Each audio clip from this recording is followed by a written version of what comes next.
Susana Carmiña Tapia Vascopé es licenciada en Psicología por la Universidad Mayor de San Andrés, posgrado en Programación Neurolingüística, tiene estudios en Antropología y Filosofía.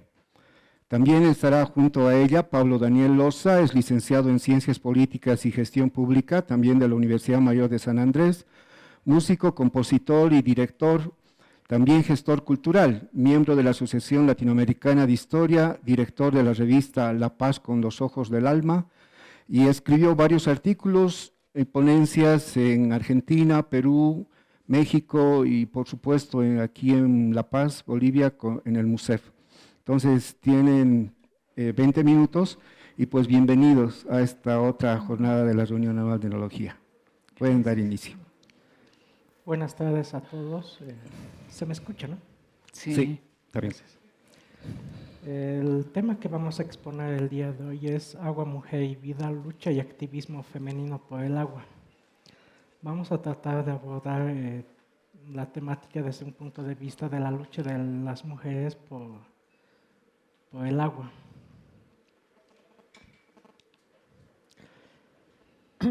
El agua es uno de los recursos más preciados del planeta y el acceso a su suministro adecuado y salubre del agua para consumo personal y doméstico es un derecho humano fundamental. Sin embargo, casi una sexta parte de la población mundial no tiene acceso a ella. Entre las poblaciones más afectadas se destacan las mujeres, por el rol predominante que deben asumir en algunas sociedades para asegurar su obtención y distribución, y los pueblos indígenas quienes se ven limitados en su acceso a servicios de saneamiento de calidad. Ningún recurso ha puesto de manifiesto la relevancia de la transversalización de género como el agua. El papel protagónico de la mujer en la provisión, gestión y protección del agua es reconocido en la Declaración del Deseo Internacional para la Acción el Agua. Sin embargo, las características de los servicios de agua dan cuenta de otra realidad en Bolivia. A pesar de los logros alcanzados en la visibilización de la mujer, el sector sigue siendo reflejo de una sociedad masculinizada. La mujer juega un importante papel en el manejo del agua. A menudo es ella quien la recoge, utiliza y administra no solo en los hogares, sino también en la agricultura pluvial y de riego. Ello le proporcionó un valioso conocimiento sobre este recurso, su calidad, fiabilidad, restricciones y métodos para almacenarla. La mujer es la clave del éxito de toda política y programa para el desarrollo de los recursos de agua y riego. La fuerte vinculación entre las mujeres y la provisión de servicios de agua y saneamiento está relacionada con el ámbito familiar. En su mayoría son ellas las que se ocupan de las labores domésticas y cuando el acceso es limitado o inexistente, cargan con la mayor responsabilidad de su provisión al hogar. En este caso el 64% respecto al 24% de los hombres, un 8% en niñas y 4% en niños. A nivel mundial se calcula que las mujeres y niñas dedican más de 125 millones de horas al día a la recolección de agua en recipientes de hasta 120 kilogramos. Es a partir de estos espacios que las mujeres inicialmente se empiezan a organizar en espacios de mujeres, en lugares de acopio del agua, cuyos nutrientes empiezan en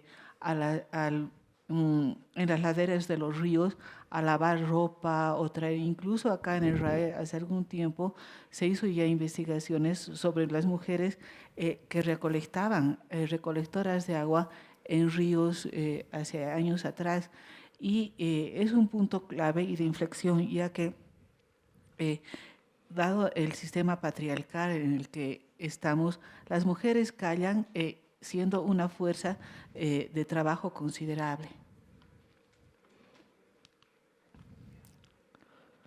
Las mujeres y los niños proporcionan prácticamente todo el agua que necesitan los hogares rurales. Esta agua se usa para procesar y preparar la comida, beber, bañarse, lavar, regar la huerta y dar de beber a los animales. La mujer sabe dónde se encuentran las fuentes locales de agua y conoce su calidad y potabilidad. La recoge, almacena y controla su uso e higiene. La recicla, la usa la menos limpia para lavar y regar y da agua de escorrentería al ganado. La mujer hace usos múltiples y máximos de las fuentes de agua y trata de preservarlas de la contaminación. Sin embargo, y dada la multiplicidad de sus necesidades y la incompatibilidad entre estas aguas para ganado y para consumo humano, por ejemplo, además de los factores tiempo y limitaciones, no puede evitar la contaminación de las fuentes de agua. Como consecuencia de su contaminación por seres humanos, o escorrenterías agrícolas o deterioro a causa del inadecuado manejo de las cuencas hidrográficas o bien del aumento de la sequía, las mujeres y los niños se ven obligados a recorrer distancias cada vez más largas para procurarse el agua. Cerca del 30% de las mujeres, por ejemplo, en el caso de Egipto, caminan más de 1 hora al día para cubrir las necesidades del agua. Por ejemplo, también en algunas zonas de África, las mujeres y los niños emplean más de 8 horas al día en la recogida de agua y es importante promover en ese sentido la participación femenina en los procesos de consulta, planeación, capacitación y toma de decisiones. Esto se puede lograr a través de la formulación de políticas como las recogidas en el informe de avance hacia el cumplimiento del derecho humano al agua y saneamiento en Bolivia para vivir bien. En él se hace énfasis en la necesidad de trabajar con enfoque de género, en especial con las miradas de equidad, los temas relacionados con el acceso y la toma de decisiones en el ámbito del agua y saneamiento. Quienes hemos estado en el proceso de defensa tanto de áreas como del medio ambiente, alimentación, género y derechos humanos, vemos que la atención en salud por el desgaste físico como por la contaminación de los ríos es realmente elevadísima, y hay niños y poblaciones, por datos que se estima a través de la Fundación Tierra, de enfermedades, ya de niños que nacen con enfermedades y de mujeres por cuyo desgaste más producto de la alimentación están realmente cada día más deterioradas y no tienen más que consumir el agua. Por ejemplo, en el oriente el pescado ya viene totalmente contaminado y no tienen más remedio que comer ese alimento que ya está realmente totalmente contaminado. Según un estudio del Banco Interamericano del Desarrollo en el marco del programa Pequeñas Comunidades Rurales de Bolivia, las mujeres adultas acarrean agua para beber y cocinar prácticamente todos los días, realizando en promedio un porcentaje del 2,2 viajes por día. Pese a lo anterior, la población femenina enfrenta numerosos obstáculos para participar en la toma de decisiones acerca de la gestión del agua, debido a la reproducción de los roles tradicionales y la subvaloración de las mujeres en las organizaciones. De hecho, en América Latina, las mujeres representan solo el 19,7% de la fuerza laboral del sector agua. La pobre calidad del agua y el difícil acceso a la misma afectan no solo la producción agrícola y ganadera de la mujer y la cantidad de trabajo que ella dedica a su recogida, protección y distribución, sino también, como ya mencionábamos, a su salud y a la de su familia. Cada año las enfermedades causadas por el agua y los vectores que nacen de ella afectan a millones de pobres.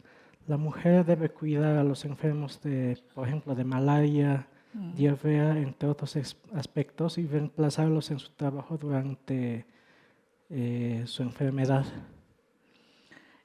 Para esto, muchas organizaciones, tanto ONGs o de gobierno, han tratado de implementar políticas públicas, pero sin ningún resultado, ya que esencialmente se dan por coteos económicos esencialmente.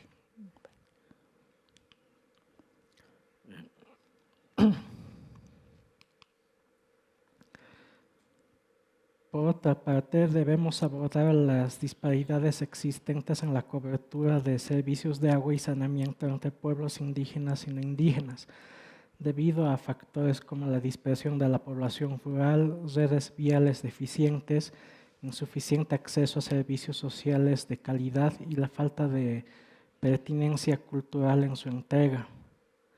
En Bolivia, si bien se ha visto importantes avances en el acceso a servicios básicos, aún no son suficientes. En el año 2022, el 94% del área urbana solo tenía acceso al agua y el 71% a servicios sanitarios, mientras que el área rural únicamente el 69% tenía acceso al agua y 45% a otros servicios. Estas brechas inciden directamente en la presencia de enfermedades transmisibles y afectan la calidad de la vida de las personas. Y en este sentido uno se pregunta cómo mejorar el acceso de la infraestructura y agua en saneamiento a todos estos sectores vulnerables.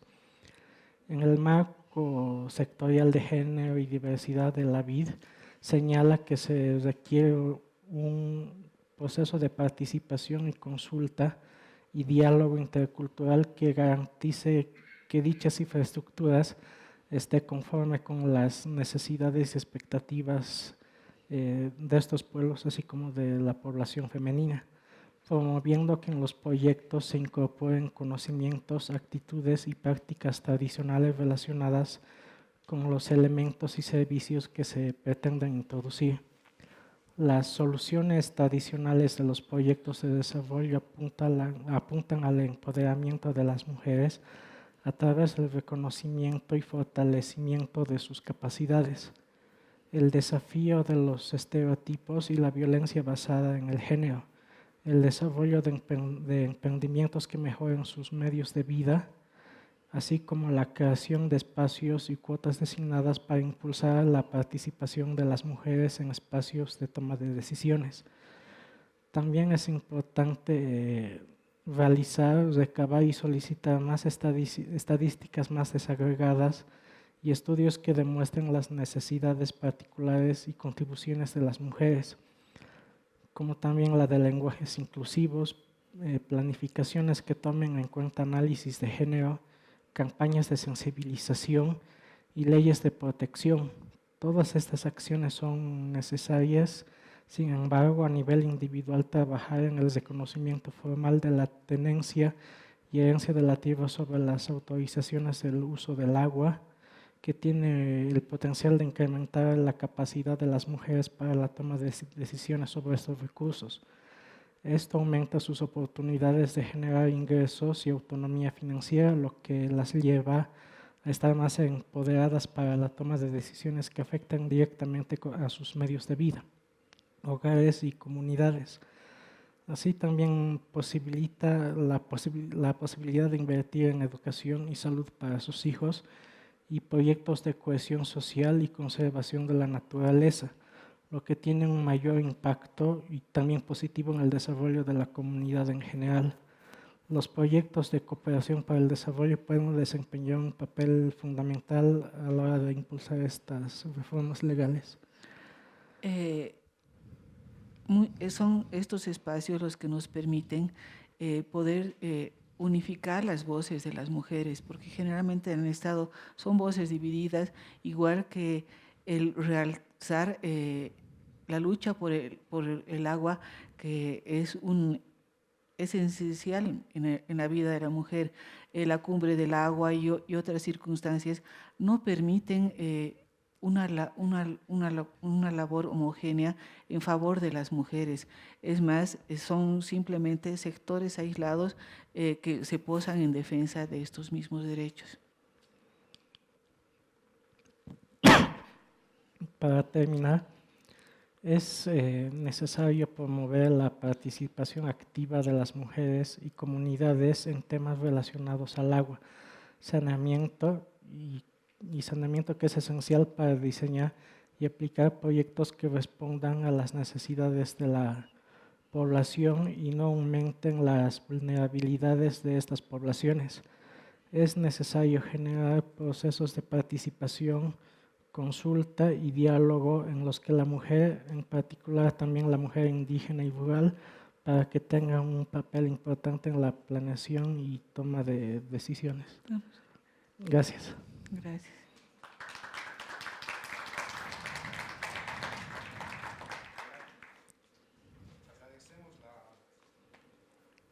La participación de Susana y Pablo. Si hay alguna consulta. La consultita bien puntual. Es rápido. Sí. En las urbes, por ejemplo, yo he visto que realmente hay de EPSAS un abuso, un asalto a la gente. Hace 2 o 3 meses, gente necesitaba agua, una familia, 50.000 bolivianos le han cobrado por extrema necesidad. No sé qué harían, pero la cosa es que accedieron y haciendo cálculos, yo personalmente hice 2 obreros, ¿no? Que le pagues 1.000 pesos a 200 por los 5 días, al ayudante, digamos, 600, la mitad de cemento y un poco de arena han utilizado. No pasa de 2.000 bolivianos. Realmente es un descarado asalto y la gente se está dejando abusar. Yo creo que hay que poner en orden a muchas entidades que son de rapiña. Esa es mi preocupación. Y en el área rural, etcétera. Bueno, hay muchas cosas de lo que podemos hablar. No hay tiempo. Gracias. Gracias. Bueno, ¿otra consulta? Sí, lo que un poco queda, digamos, como que lanzan la piedra para ver cómo, digamos, la mujer y el varón también se pueden un poco acondicionar o al mismo trabajo que es de todos. O sea, el agua es una necesidad de todos, ¿no? Y lo que muestran ustedes es el peso mayor de recolección, de acarrear, de darle uso, está en la mujer. Entonces, como alternativas, diremos, dentro del estudio, del trabajo que hacen, ¿hacia dónde apunta, diremos, un poco la perspectiva del trabajo? ¿Qué es lo que pretende la sugerencia de ustedes con el trabajo que hicieron? Un trabajo equitativo, reconocido en horas de trabajo y desempeño de la mujer. Y estos espacios nos permiten también ver la importancia de lo que son los elementos como el agua, que realmente, dadas las condiciones, tenemos que aprender a cuidar, a vivir con ella y no estar con todo esto.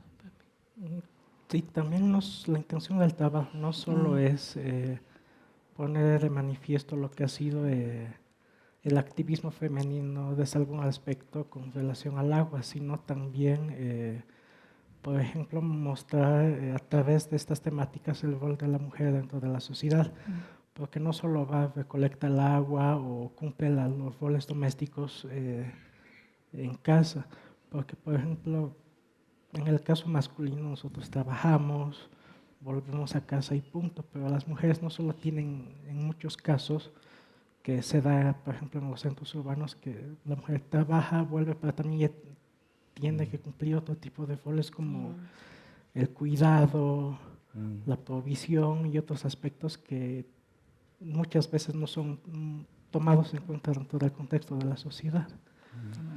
No, pues muchas gracias, Susana y Pablo, por darnos esa posibilidad para ver a la mujer como una temática y una perspectiva de que son ellas también las que protegen no solamente al objeto, al agua o al sujeto dentro de la familia, sino también son consolidadoras de algunas actividades que sí tenemos que reconocer, y gracias por eso, y pues pido un fuerte aplauso para ellos. ¿Yo? Keila Andrea Rosales Huachaya es egresada de la carrera de Ingeniería Geológica de la Universidad Mayor de San Andrés. Adquirió formación como pasante en el Laboratorio de Suelos y Materiales de la Secretaría Municipal de Gestión Integral de Riesgos. experiencia en liderazgo, cofundadora y coordinadora de Geolatinas, La Paz, Bolivia, organización que promueve la educación en geociencias y ciencias planetarias. Además, realiza gestión en eventos, atención en el marketing relacionado a la temática y comprometida con la educación y la ciencia y el liderazgo. Muchas gracias, Keila, y ella nos presentará el trabajo Estudio de las aguas subterráneas del municipio de Desaguadero, dentro del departamento de La Paz. Gracias. Gracias. Muy buenas tardes a todos los asistentes y muchas gracias al equipo de MUSEP por permitirme participar en la ponencia presentando el desarrollo de mi artículo, que es una derivación de mi tesis de grado. Y bueno, continuando, el contenido que les voy a presentar tiene 7 puntos importantes dentro del proyecto, comenzando con la introducción. El motivo fundamental por el que estoy haciendo el artículo que les voy a presentar es por la carencia de información actualizada de la hidrogeología y la hidroquímica en el municipio de Desaguadero. Y bueno, también es por la falta de control ambiental que tienen a sus fuentes de agua. Los objetivos del proyecto son 3. Y el primero, que es el más importante, conocer las características hidrogeológicas del municipio, conocer la geología y la geomorfología para relacionarlo con el potencial de ocurrencia subterránea. Y el tercero es generar un documento técnico para desarrollar más proyectos en hidrogeología en el lugar. Y bueno, con referencia a la ubicación, como pueden observar, el municipio de Desaguadero se encuentra en el departamento de La Paz y en la provincia de Ingabe. Se encuentra a 109 kilómetros del centro de La Paz. Es un municipio que cuenta con alrededor de 5,000 habitantes y es un área bastante comercial, ya que limita con la República de Perú. Entonces, hay también el desaguadero en Perú.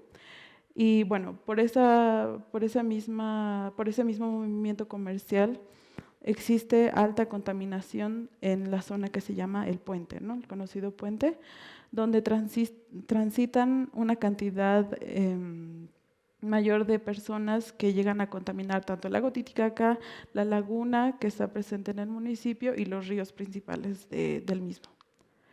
Con respecto al clima, les puedo presentar esta tabla bastante bien resumida, que de otoño a invierno, que son los meses de mayo a agosto, hay unas temperaturas menores con una precipitación pluvial también menor, y esto ocasiona que el periodo sea seco. En primavera y verano, que es en diciembre y abril, hay temperaturas más altas y una precipitación pluvial, por lo mismo que hay un periodo de lluvias. Ahora, el contexto geológico es un punto fundamental de mi artículo y tanto de mi tesis también, que el área de estudio se encuentra en la provincia geológica denominada el Altiplano, concretamente en la zona norte. El altiplano, como saben muy bien, es una cuenca intramontaña. Se ha originado gracias al levantamiento de la cordillera oriental.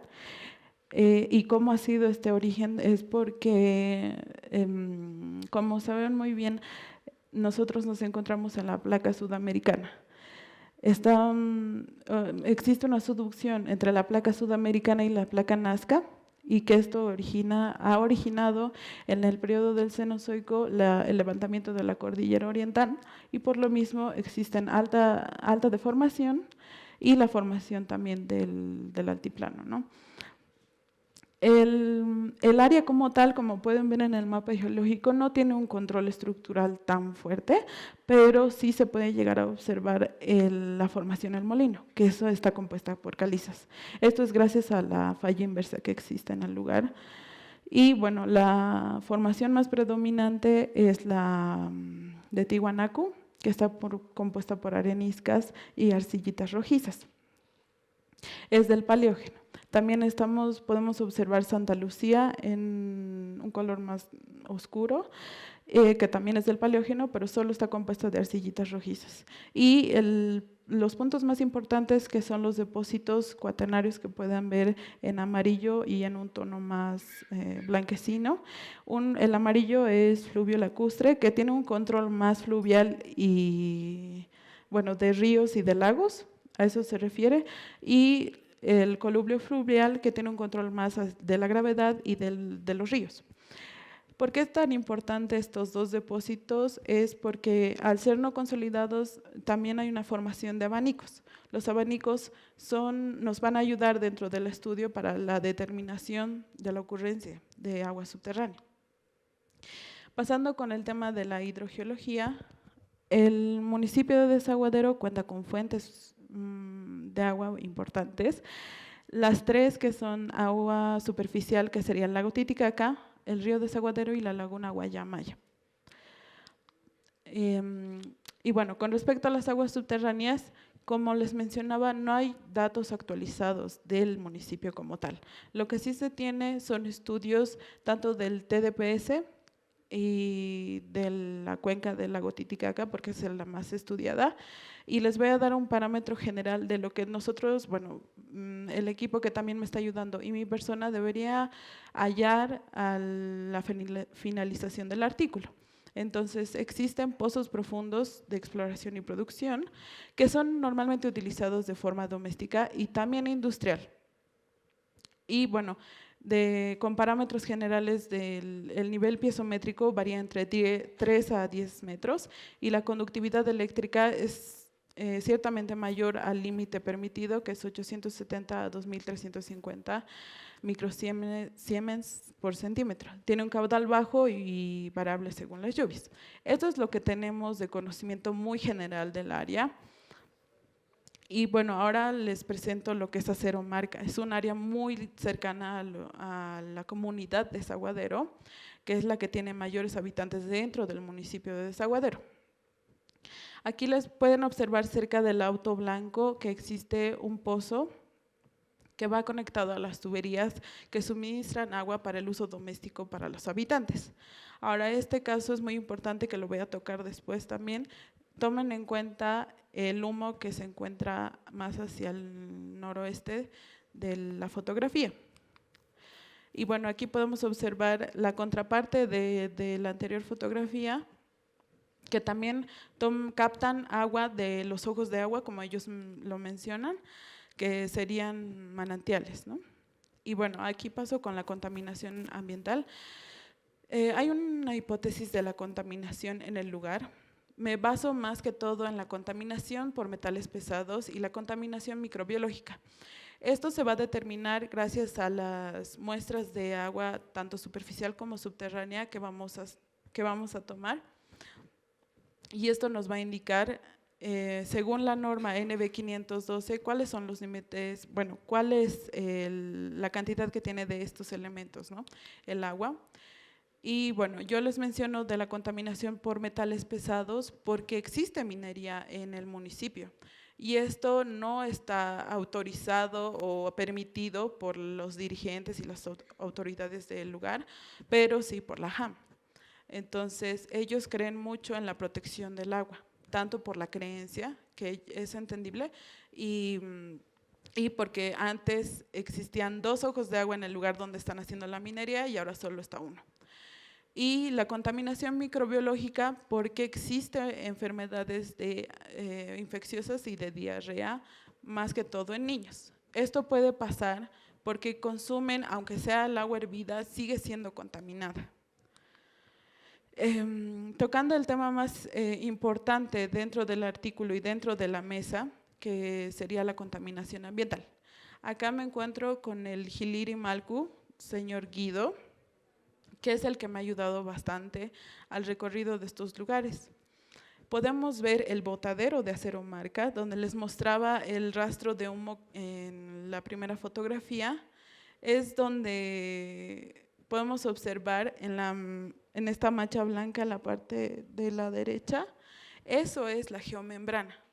Ellos sí han intentado hacer una especie de relleno sanitario, cumpliendo de alguna manera los parámetros para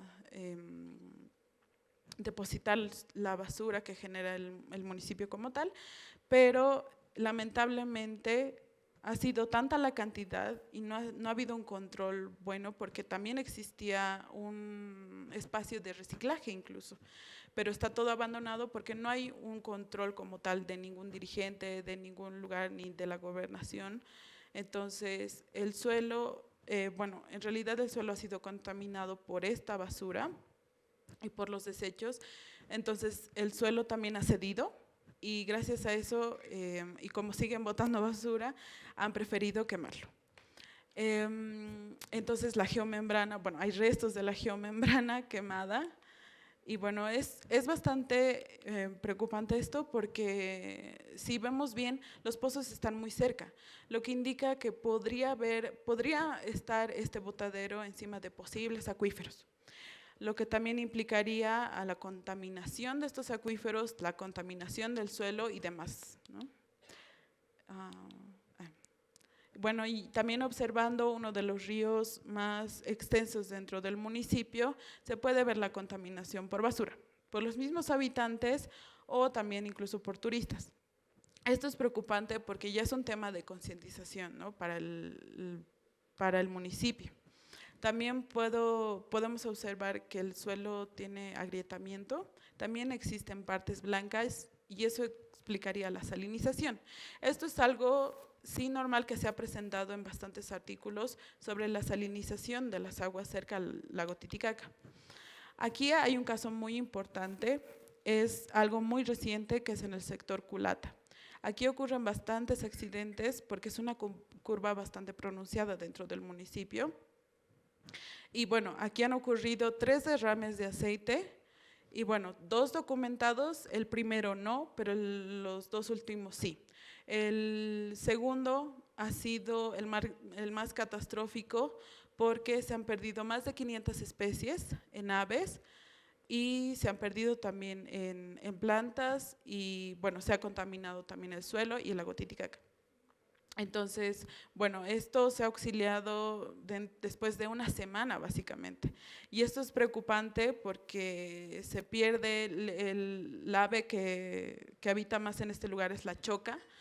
Entonces no ha podido poblarse como ha estado antes del derrame de aceite y bueno, Emride, que es la empresa que ha controlado esta contaminación, estaba haciendo unos pruebas periódicas de cómo estaba el agua y el suelo para llegar a su estado normal o al estado que estaba antes. Lamentablemente en la última prueba ha habido otro derrame de aceite menor al anterior, pero que ha sido igual impactante porque sí han muerto varias especies. Y bueno, como pueden ver, hay estos chorizos blancos que han podido absorber el aceite del lago Titicaca y bueno, yo he podido presenciar la muestra de suelos que ellos han realizado y también la muestra de agua que han hecho en el lago Titicaca. Ellos también han podido ver la contaminación por desechos, por aguas hervidas y heces fecales en el mismo lago Titicaca, en el sector de transición de Bolivia a Perú, en el sector del puente básicamente. Entonces sí les preocupa bastante la contaminación que existe en el lago Titicaca. Y bueno, para finalizar el plan de finalización de mi proyecto, bueno, del artículo es hasta noviembre. Por ahora sigo haciendo la investigación bibliográfica y estoy haciendo un análisis hidrográfico y también un análisis geomorfológico, que esto va a ayudar mucho para la finalización del mapa hidrogeológico. Después del análisis voy a hacer el inventario de fuentes de agua y la toma de muestras. Esto va a ser importante porque voy a sacar datos tanto para el laboratorio como in situ, del pH, de la conductividad, de datos GPS y de sólidos disueltos y demás datos importantes. Y en el postcampo ya voy a tener los mapas tanto geomorfológico, geológico, hidrogeológico y los diagramas de Steve y Piper. Estos son muy importantes porque voy a ver el tipo de agua que presenta el municipio y la calidad que tiene según la norma NB 512. Y los resultados, bueno, el borrador de los resultados van a estar para noviembre, pero espero ya publicarlo para el año siguiente. Muchas gracias Y bueno, una reflexión final para todos los asistentes. Los habitantes del municipio están sufriendo una contaminación que básicamente a ciegas, porque no tienen mucho conocimiento de lo que es la calidad del agua, ni superficial ni subterránea, y bueno, esto va a ayudar a el hecho de tener una concientización dentro del municipio, ya sea de la gobernación o de los dirigentes también, para prevenir las afecciones futuras, ¿no? Y bueno, mi aporte científico también va a ser dar tanto la tesis como el artículo, pero también yo quiero realizar charlas y concientizar a los habitantes de qué es importante y por qué cuidar su suelo, su agua y demás. Eso, muchas gracias. Muchas gracias. Muchas gracias, Keila. Realmente es un tema que ya lo pones como que duro de trabajar y realmente es un impacto fuerte y con una problemática y mucho más cuando la población no entiende, ¿no? Y en ese diálogo, en ese primer encuentro que has querido tener. Entonces, pues te agradecemos mucho por este aporte y pues lanzamos las cuestionantes o algunas preguntas que tuvieran ustedes para Keila. Está abierta aquí.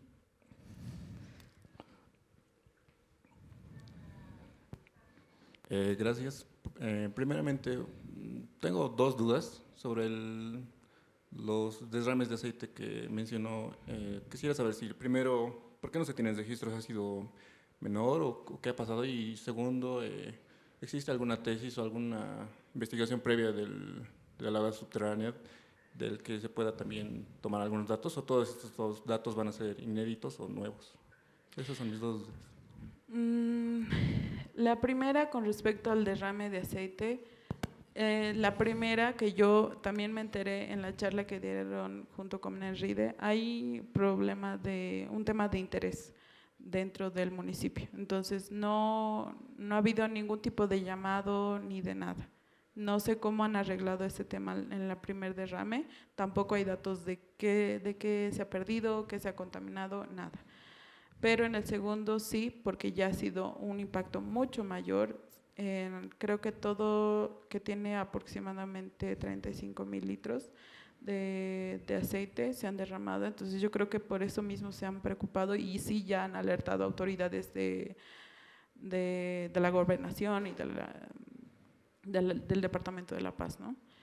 Ahora, con respecto a los estudios anteriores que ha habido dentro del municipio de agua subterránea, yo he averiguado y sí hay estudios, bastantes estudios dentro de lo que es el sistema TDPS, que incluye el lago Titicaca y el lago Pupó. Sí hay estudios, muestras de agua de la parte superficial y de subterránea también, pero justamente la única muestra que encontré cerca del municipio es al sur. En realidad, en el mapa de ubicación sería Jesús de Machaca, básicamente, porque es un municipio de mayor interés dentro de los investigadores. Entonces, no hay como tal, no podría decir inédito, pero sí aportaría con mayores datos al municipio. Eso, gracias. Bueno, gracias. ¿Hay otra pregunta más? Bueno, entonces pues damos un fuerte aplauso a Keila y ojalá que este trabajo, como también en la mesa se trata eso, ¿no? ¿Cuál es el impacto, ¿no? del problema de afección al espacio, especialmente con las poblaciones que hay en el entorno? Porque sí, la desaparición de la choca, ya no hay peces saliendo del puente hacia el río Desaguadero, yendo a las comunidades de Iruitu, Jancuamaya, ya no hay peces. Sí. Entonces realmente es un problema muy álgido y que requiere que se hagan políticas públicas. Y gracias por tu aporte. Pues un fuerte aplauso a Keila por todo ese trabajo. Muchas gracias. Ella es investigadora que trata de establecer la relación histórica de las personas con el mundo natural y cómo influye en su movilización por la tierra y los medios de vida. Está integrada al proyecto Repensando los valores del Antropoceno de la Universidad de Bristol, en el Reino Unido. Es doctora en Sociología con el tema Surgimiento de la conciencia ecológica y la conexión en la política insurgente indígena campesina en el altiplano de Bolivia del siglo XX, dada en la Universidad de Access, y tiene una maestría en estudios latinoamericanos en la Universidad College de Londres y licenciatura en Historia en la Universidad de Oxford. Y a partir del mes de octubre del 2024, ella estará integrando como investigadora en la Universidad de los Andes en Bogotá, Colombia. Entonces, le damos la bienvenida a la doctora Olivia Arizón Estiles. Ella nos dará la temática El lago Titicaca e historias no humanas del Antropoceno. Doctora, bienvenida y tiene la palabra. Buenas tardes a todos y todas. Gracias a los organizadores, es un honor estar aquí en MUSEF, una institución que ha sido muy importante en mi trabajo en estos años. Para explicar un poquito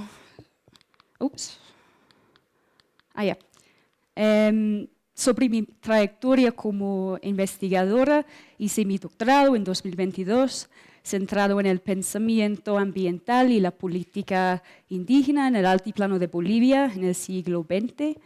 Y por eso me interesa cómo los movimientos políticos indígenas andinos, como el catarismo, se movilizaron en torno al mundo natural y cómo las relaciones con el mundo natural influyeron en la lucha política. Y utilicé las colecciones aquí en MUSEF, por lo que estoy muy agradecida.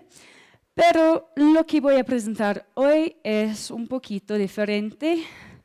Es un proyecto financiado por la Academia Británica, dirigido por un equipo de investigadores en Europa y soy investigadora asociada con este proyecto. Se titula Repensando valores del Antropoceno, o Rethinking Values of the Anthropocene. Y reúne estudios de casos de todo el mundo, incluidos Bolivia, claro, Georgia, Francia, India, para responder a estas preguntas que pueden ver aquí. ¿Cuál es el valor del Antropoceno como herramienta de investigación intelectual y como medio para comprender los desafíos ecológicos contemporáneos? ¿Cuál es el valor del concepto del Antropoceno para los esfuerzos por vivir bien en entornos que están cambiando rápidamente debido a fenómenos complejos y interrelacionados? ¿Y cómo reconfigura el Antropoceno las ideas sobre lo que se considera conocimiento valioso, incluidas las cosmovisiones indígenas, tanto en las ciencias sociales como en las ciencias naturales? Entonces, ¿qué es exactamente el Antropoceno y qué tiene que ver con el lago Titicaca? Bueno, voy a empezar con la teoría un poquito. Oficialmente, la época actual se denomina el Holoceno, es decir, vivimos en el Holoceno, y comenzó hace unos 6.700 años, después del periodo de glaciación. Y el término Antropoceno fue acuñado en 2000 por Paul Crutzen y Eugene Sturmer para designar una nueva época de tiempo geológico en el que la Tierra ha sido alterada irrevocablemente por la actividad humana. Es un concepto temporal y geológico. Pero el término se ha extendido más allá de las ciencias físicas a las humanidades, historia, antropología, etc., planteando preguntas sobre la justicia social y geopolítica en la era de la crisis ambiental.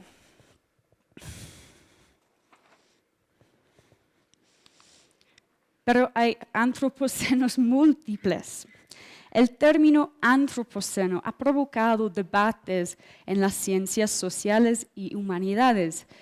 El término capitoloceno acuñado por Jason Moore, por ejemplo, busca ubicar con más firmeza, con más claridad, al capitalismo extractivo como la causa de la crisis ambiental, en lugar del antro humano, digamos que es más despolitizado o universal. En julio de 2023, el Anthropocene Working Group, el grupo de científicos, propuso el lago Crawford en Ontario, Canadá, como candidato que para ellos oficialmente captura los cambios ambientales antropogénicos asociados con la década de 1950. Para ellos, esto marca el comienzo de la época del Antropoceno, en referencia al impacto ambiental de la extracción de combustibles fósiles, fertilizantes y pruebas de armas nucleares en la Segunda Guerra Mundial. Se sostiene que el lago Crawford representa un archivo geológico, un almacén de sedimentos, sustancias químicas y polen, que preserva los impactos de la actividad humana a lo largo de los siglos. Pero, en mi contribución al proyecto, pregunto qué podría significar abordar el Antropoceno desde un lago diferente. ¿Cómo cambia esto la forma en que se data el Antropoceno? Dirijo mi atención al lago Titicaca, con la esperanza de que pueda ofrecer una forma diferente de ver el Antropoceno. Al centrarme en el lago Titicaca, el proyecto busca situar el Antropoceno dentro del espacio geohistórico del sur global y sacar a la superficie las historias más que humanas dentro de su conceptualización. En las Américas o Abya Yala, el periodo colonial a partir del siglo XV inició una nueva etapa de extractivismo, evidente en la contaminación relacionada con la minería que continúa afectando al lago. Pero la fecha oficial del Antropoceno, 1950, no refleja esta historia, por ejemplo. Al igual que el lago Crawford, el lago Titicaca también es un archivo de memoria geológica, así como un sitio muy contemporáneo de lucha socioecológica para las comunidades originarias y campesinas que viven en sus orillas. Fue y es un lago sagrado, tanto en el mundo precolombino como en el cristiano. Durante siglos, el agua ha sido vital para el sustento de los campesinos y pescadores. Pero en los últimos años, una creciente literatura ha demostrado, y activismo también, ha demostrado que hay toxicidad, contaminación en el lago. Los desechos relacionados con la minería y las descargas de aguas residuales urbanas son una fuente importante de contaminación en el lago. Al mismo tiempo, el agua se ha convertido en un recurso cada vez más escaso y las sequías se están intensificando en toda Bolivia. El concepto de relaciones hidrosociales destaca las formas en que el agua y la sociedad se co-constituyen entre sí y están conectadas a los sistemas humanos de poder. En esta historia, el lago Titicaca es una entidad socioecológica, un mundo líquido y un agente principal en una historia más que humana del Antropoceno en los Andes. Para explicar un poquito sobre la metodología, utilizo métodos mixtos, es decir, entrevistas para explorar las formas en que el lago Titicaca se construye a través de encuentros de múltiples especies, multi-species entanglements en inglés, a lo largo del tiempo.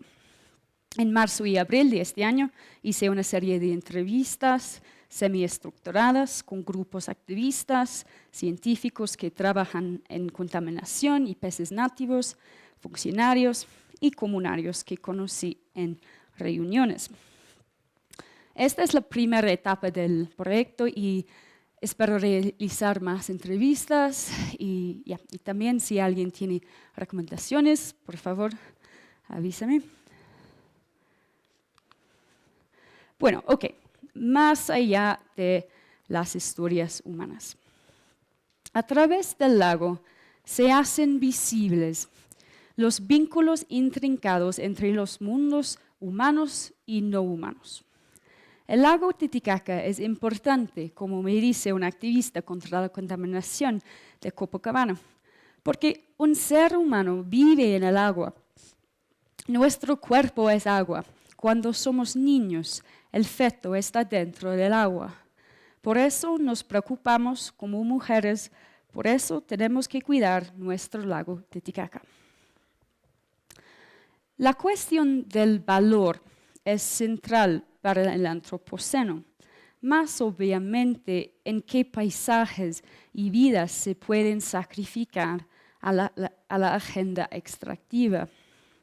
Según un comunario, el año pasado, en septiembre y en octubre, no había agua y todo se ha secado. Las orillas del lago Titicaca, por lo menos 2 metros, se han secado. Esos son los efectos que estamos sintiendo. Pero, ¿cómo las vidas no humanas son parte de esta historia? Tomemos como ejemplo la trucha. Fue introducida por empresas bolivianas y autoridades gubernamentales en la década de 1940, más o menos, desde los Estados Unidos, y ahora ha eclipsado a los pequeños peces nativos, como los ispis, mauris y carache, todos ellos en peligro de extinción. Los gobiernos extranjeros a lo largo del siglo XX ciertamente han valorado a la trucha y han ejercido su influencia para promoverla. En 1989 se establecieron en el país 2 misiones internacionales de Gran Bretaña y Japón para mejorar las prácticas de pesca de trucha y piscicultura. Antes de la llegada de la trucha, la rana gigante era el máximo depredador del lago. La rana gigante está ahora amenazada por varias causas. Es una criatura de aspecto extraño que respira a través de su piel flácida y vive la mayor parte de su vida sumergida profundamente en las frías aguas ricas en oxígeno del lago. Pero su número ha disminuido drásticamente. La trucha no tiene competencia en el lago, se comen los huevos de las ranas y también las fuentes de alimento de las ranas, como los ispis.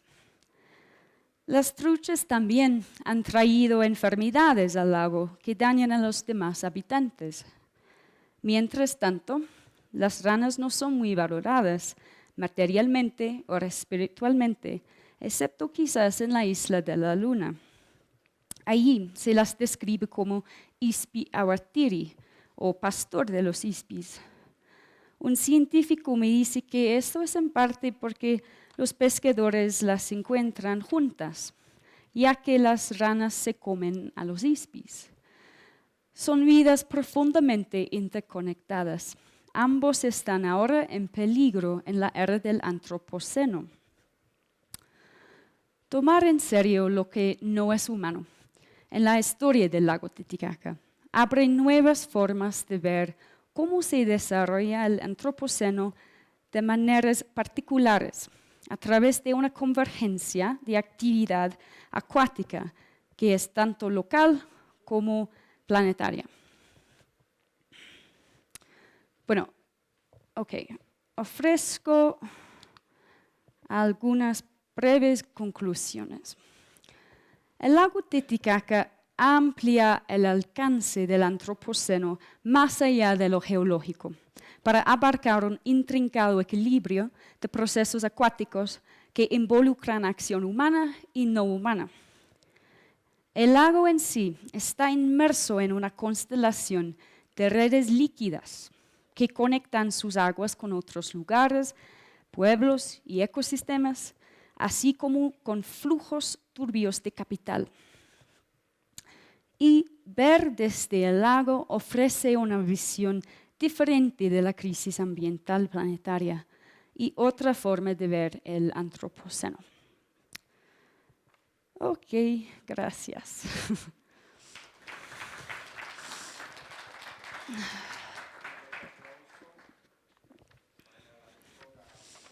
Bien. Bueno, nos ha puesto otro panorama, desde otro enfoque, el tema del lago Titicaca, que no necesariamente tiene que ver con lo mitológico ni con las historias que hay en torno al lago. Y pues bueno, a ver, algunas consultas, preguntas a la doctora, porque aparte de lo que nos expone, también hay un reto y desafío que lo descubre en su ponencia. Pero a ver, ¿qué dicen los participantes aquí? ¿Alguna consulta? Allá.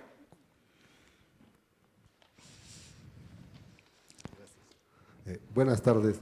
Quería preguntarle por un pez que particularmente ahora tal vez muchos de los que están aquí no saben inclusive que ha existido, pero hubieron muchos locales gastronómicos aquí en La Paz con el nombre de ese pez, que eran las famosas boguitas, y que también desaparecieron. Las boquitas. Las poquitas. Bogas. Bocas. Bogas. Bogas. Bogas. Sí, ¿Qué es bogas? Ah, peces. sí, son peces. Ok. ¿Y cuál es la pregunta? Ajá. Sí. Si le dieron información sobre ese otro pez, la boguita. Ujú. Bueno, gracias por la pregunta. Es interesante porque, bueno, en esta presentación he elegido la conexión entre la trucha y los ispis, pero también tenemos un panorama de peces, como dices, y hay cada pez tiene esta dinámica entre ellos. Por ejemplo, entre el pejerrey y los ispis hay también una otra dinámica. Entonces, es interesante, sí, escuchar a este pez y probablemente tiene otra dinámica. Y bueno, sí, claro, hay este panorama de conexiones y interconexiones entre los peces, pero sí, gracias, voy a pensar de esto. Allá tienen una pregunta. Sí. Muchísimas gracias por una charla tan interesante. Y usted nos ofreció una perspectiva al antropoceno desde el punto de vista del lago Titicaca, pero específicamente usted mencionó no solamente las comunidades indígenas, pero específicamente mujeres indígenas. Y le invito a aclarar un poco más cuál es el papel de las comunidades indígenas y entre ellas las mujeres en mejor entender lo que es el antropoceno. Gracias, Andrew. Esto es una buena pregunta y claramente sí, es clave el rol de las mujeres. Y, por ejemplo, hice entrevistas con grupos de activistas, de mujeres que están luchando contra la contaminación en el lago, y para ellos es un tema feminista, es parte de una política más amplia feminista. Y entonces el rol de las mujeres es muy importante, y claro, el rol de conocimiento de los pueblos originarios absolutamente clave en este tema del antropoceno. Y por eso empecé esta investigación, porque el término antropoceno es, bueno, hay que problematizar este término y hay que incluir otras formas de conocimiento, otras formas de resistencia, activismo, para ampliar y para problematizar este concepto. Y sí, entonces, gracias por la pregunta. ¿Alguna otra pregunta más? Aquí adelante, aquí. La última pregunta. Solamente quería saber de qué forma contamina la trucha, ¿no? El lago Titicaca. Sí, bueno, creo que hay muchos problemas con la trucha. Uno es las jaulas. Se cultivan las truchas en las jaulas y a veces la comida de las truchas entra al agua y por eso cambia el ecosistema, pero cambia los químicos en el lago. También el alimento no es natural, es decir, es un producto que también introduce otra forma de contaminación que afecta a otros habitantes del lago. Pero es difícil porque, bueno, la trucha es también es muy importante como un recurso económico. Y por eso esta cuestión de valor es muy importante, porque valor en qué sentido, valor en un sentido económico, pero también hay problemas con la trucha, la contaminación con las jaulas, también las enfermedades que han traído, y sí, Bueno, pues entonces agradecemos a Olivia. Un poquito que también habría que, tal vez si les consultan, es el proyecto Repensando los Valores del Antropoceno. Si tiene una finalidad, un objetivo educativo, formativo, informativo, que la misma gente que tiene el lago Titicaca pueda como que asumir para ver en qué medida está dentro de ese periodo esa población, ¿no? Porque realmente se está alterando todo, los vegetales, los animales, o sea, es todo un movimiento que es la pretensión del proyecto, tratar de calmar un poco ese aceleramiento de la contaminación, del cambio climatológico. Entonces tal vez sería bueno que nos comparta después esas sugerencias del proyecto o el objetivo del proyecto. Sí, y también yo diría que una parte del proyecto va a ser traducido en Aymara también para compartir el proyecto con la gente que vive en el lago.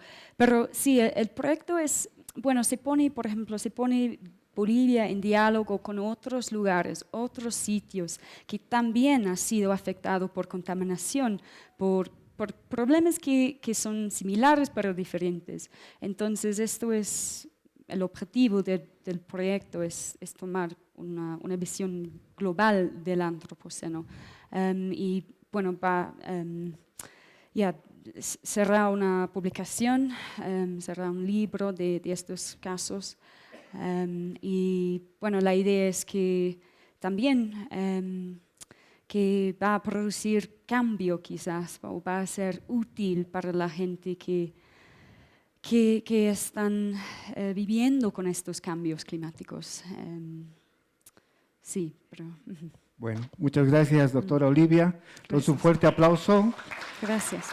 Fernando Celada, que nos va a exponer Comunidad y micropolítica durante la instalación de agua potable y alcantarillado en el Ayllu Chicani Irpavi. Fernando Celada, ¿puede subir?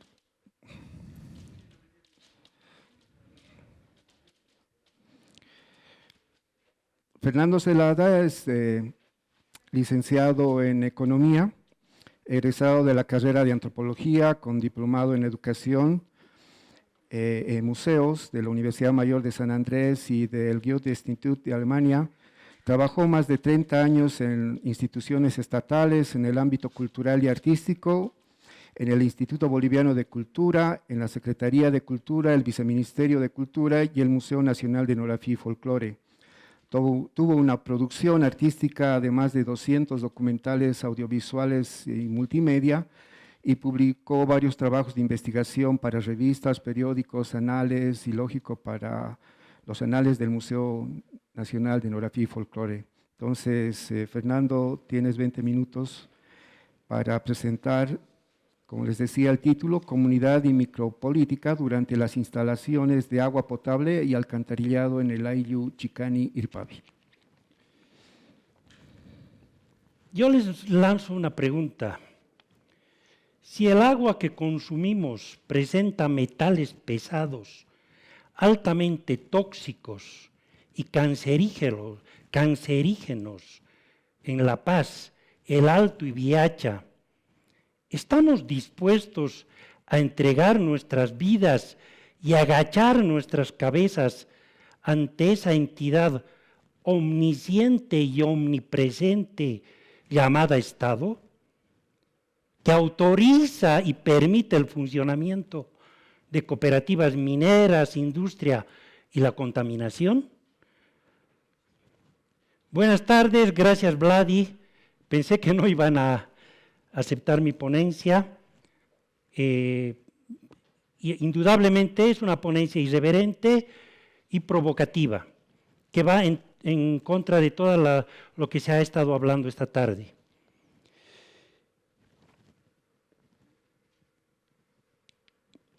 Este es el proyecto completo de lo que se está realizando actualmente, que es el proyecto de agua y potable alcantarillado. En la parte de arriba es el Ayllu de Chinchaya y abajo es lo que yo he estado trabajando, es el Ayllu de Chicani Irpavi. Toda esta parte Chinchaya, el río Irpavi está ahí, y este es el Ayllu de Chicani, que conecta con Irpavi 2. Por arriba se puede entrar por la Ciudad del Niño y por aquí se puede entrar por el psiquiátrico San Juan de Dios hasta este Ayllu. Bien, este proyecto comenzó el 2015, recién empezó el 2023, ha sido y está siendo ejecutado por la empresa SICU de Cochabamba. Este proyecto ha sido financiado por la cooperación española en un porcentaje grande y un porcentaje menor por la Alcaldía de La Paz. No voy a dar cifras y montos porque este proyecto todavía no ha sido concluido y no me corresponde hablar de eso, sino esperar los resultados que den los ministerios y los funcionarios públicos encargados de esto. Y tampoco voy a hablar de la parte técnica, pero sí voy a mostrar, porque ese es algo que tendrán los ingenieros o la gente especialista que dar un criterio. Bien, para contextualizar esto, yo tuve una experiencia aquí en Cruz Calvario y viví varios meses, y todo lo que he escuchado en las anteriores ponencias, sobre todo en las técnicas, es que no se puede vivir sin agua. Hay problemas de contaminación, y pese a que el agua se utiliza de las vertientes, pero las señoras hablan de que en los vasos de agua se presentan gusanitos transparentes, y se hace hervir, a veces no desaparece. Entonces, económicamente hablando, es un bien escaso, y por lo tanto el agua va a tener un mayor costo. Lo cubren las empresas normales, las que nos venden aquí. El problema es que cuando tú no tienes agua para beber, lo que me pasó a mí es que tienes que lavar tus tazas, etcétera, con agua de la lluvia, porque yo viví en época de lluvia, pero para enjuagar tienes que utilizar agua, hacer hervir y lavar con agua hervida, que generalmente aquí en la ciudad no haríamos de un vaso de agua. O sea, por decir, con este agua no harías, no lavarías tus tazas, pero en allí tienes que hacerlo. Bien, he querido saltarme aquí y hablar sobre temas que a mí me parecen interesantes. Este es el sector donde yo trabajé, que es Chicani Centro, porque yo tengo alguna propiedad por ahí y de esa manera me involucré en el proyecto. Entonces, ya les estoy hablando de la introducción. Voy a hablar utilizando a Félix Guattari, un autor posmoderno posmoderno que ha influido mucho en la escuela ontológica de lo molar, lo molecular, los agenciamientos, la representación política, la reificación, el estado imaginario y el impacto ambiental. Bien, mientras voy mostrando este proceso de cómo fue, quiero hablar del método en el cual voy a usar. Este método parte esencialmente de una autoetnografía. He querido yo ser el que cuente mi experiencia en este proceso, porque cuando se instaló este proyecto, que es supervisado por el DESCON EPSAS y está fiscalizado por el Gobierno Autónomo Municipal de La Paz, se solicitó un comité de acompañamiento de la obra. Entonces necesitaban gente profesional que pudiera dialogar con esta entidad estatal. Entonces yo fui miembro del CAO, y actualmente los compañeros siguen, pero yo pienso que ya he terminado mi labor y por eso decidí retirarme. Por otro lado, quiero hacer un giro en la antropología económica, en el sentido de que la antropología económica generalmente está basada en el modelo positivista y marxista. En cambio, aquí yo voy a dar un giro utilizando la escuela austriaca de economía, donde se basa en el individuo, en la persona, y no en grupos. Por lo tanto, mientras les muestro estas imágenes de cómo fue todo lo que yo viví, que si quieren lo dialogamos aquí, pero es preferible que esto sea hablado por los ingenieros y una evaluación seguramente se hará. Bien, para mí este cuadro es para mí lo que va a generar una agencia. O sea, agencia en sentido de estos autores filósofos que han influido en la antropología, hablan de conexiones entre diferentes estructuras, diferentes categorías, sistemas, etc. Entonces, por lo tanto, un agenciamiento llega a ser un arrastre de varios elementos. Parecía el problema sencillo de resolver, pero aquí fue donde se presentaron los primeros agenciamientos y entre los discursos políticos y lo técnico. Entonces vamos a agenciar este problema técnico. Miren, este es si ven anterior, así así se empezó el proyecto, excavando, ¿no? La misma empresa excavaba con un diámetro, o sea, para cubicar nosotros hacíamos la cubicación. Bien, el problema nació en lo siguiente. Aquí están colocando las tuberías. Aquí ya está colocada la tubería. Por decir, aquí hay 20 centímetros y encima tienen que poner otros 20 centímetros de tierra cernida, ¿no? Y finalmente tapar eso. Ahora, surge el problema en que como contraparte teníamos que nosotros cubrir esta distancia, que llegue, por decir, de aquí hasta el nivel y menos 5 centímetros que la empresa haga. Se optó porque la misma empresa haga y no se haga la supuesta comunidad o acción comunal, porque no tenía sentido eso, porque la gente mayormente, ya sean vecinos o ya sean comunarios, son pocos y es muy difícil poder cubrir. Entonces teníamos que pagar este esta distancia como contraparte a la empresa para que se pueda cubrir, igual en el agua.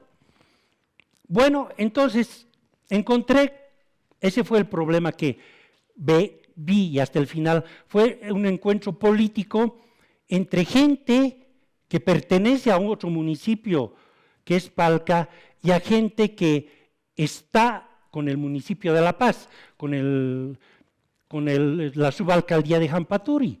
Unos que querían, nosotros que queríamos pagar esto y hemos pagado, y los de Palca, que son 40 ya viejitos personas, que se han opuesto a esto. Entonces, unos se acusaban de que al comienzo eran pititas los que estamos haciendo, y luego salieron con que nosotros somos arcistas y ellos son evistas. Era una estupidez total, porque en los hechos todos son familiares, tienen diferentes grados de parentesco. Entonces era una pugna por el poder, no con el pretexto de no pagar, sino de quién manda a quién. Son estupideces que cuando hablamos de lo molar, hablamos en términos sencillos, es lo que ya está dado, ¿no? Por ejemplo, son discursos del Estado o de instituciones frente a lo molecular, que son lo fluido, lo que ocurre a diario, etc. Entonces, ¿cómo atraviesa ese discurso político y se introduce a los problemas cotidianos? Bien.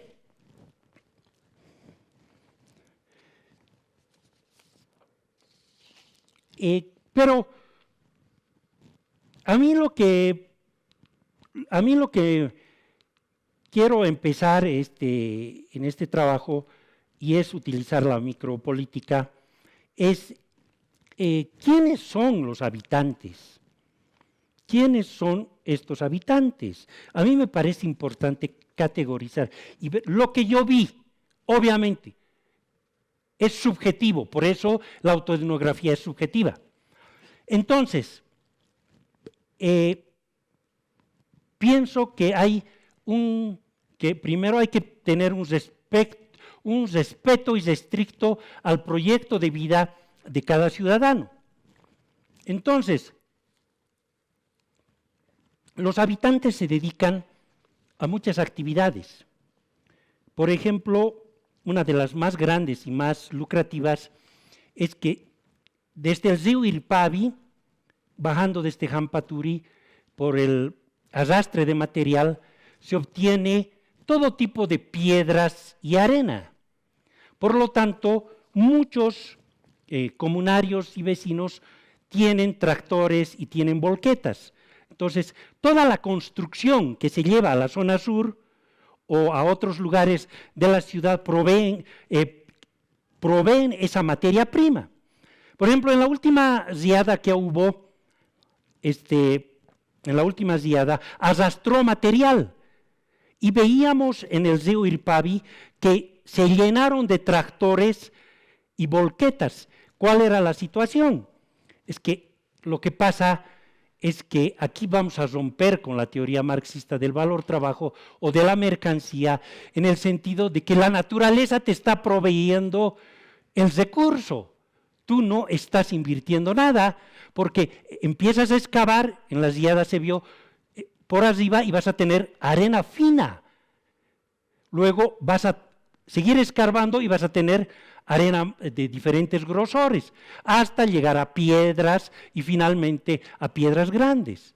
Entonces la alcaldía, por ejemplo, está utilizando ahorita ese material haciendo ciclovios, no está utilizando fierros, sino ciclovios de todo el río Irpavi, que baja desde Chicani, que baja hasta el sector de Mayasa.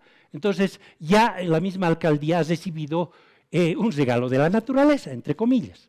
Bien, otra actividad que se dedican son agricultores tradicionales, o sea, que ya son minoría, es decir, producción de papa, haba, etcétera, y ganadería.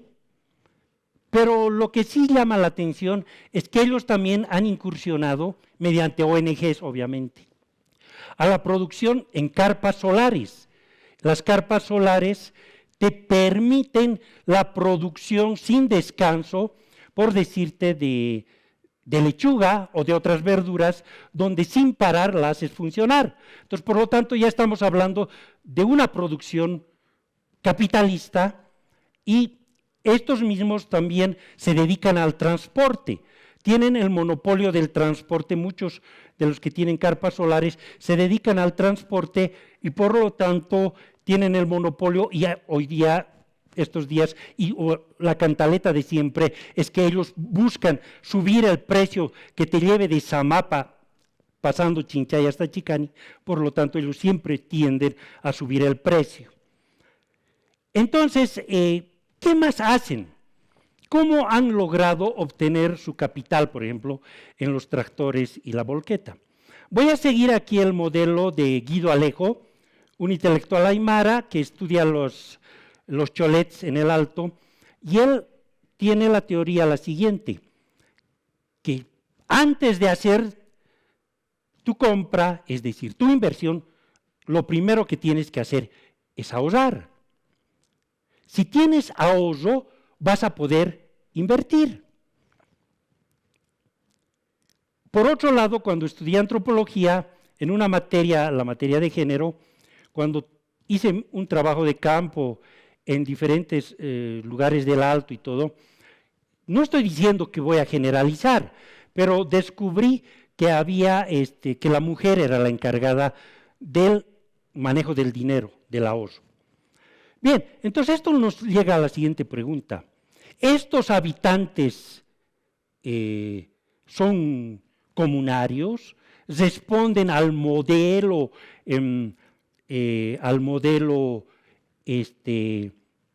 ese ideal de comunidad? Yo pienso que no. Por lo que yo vi, no.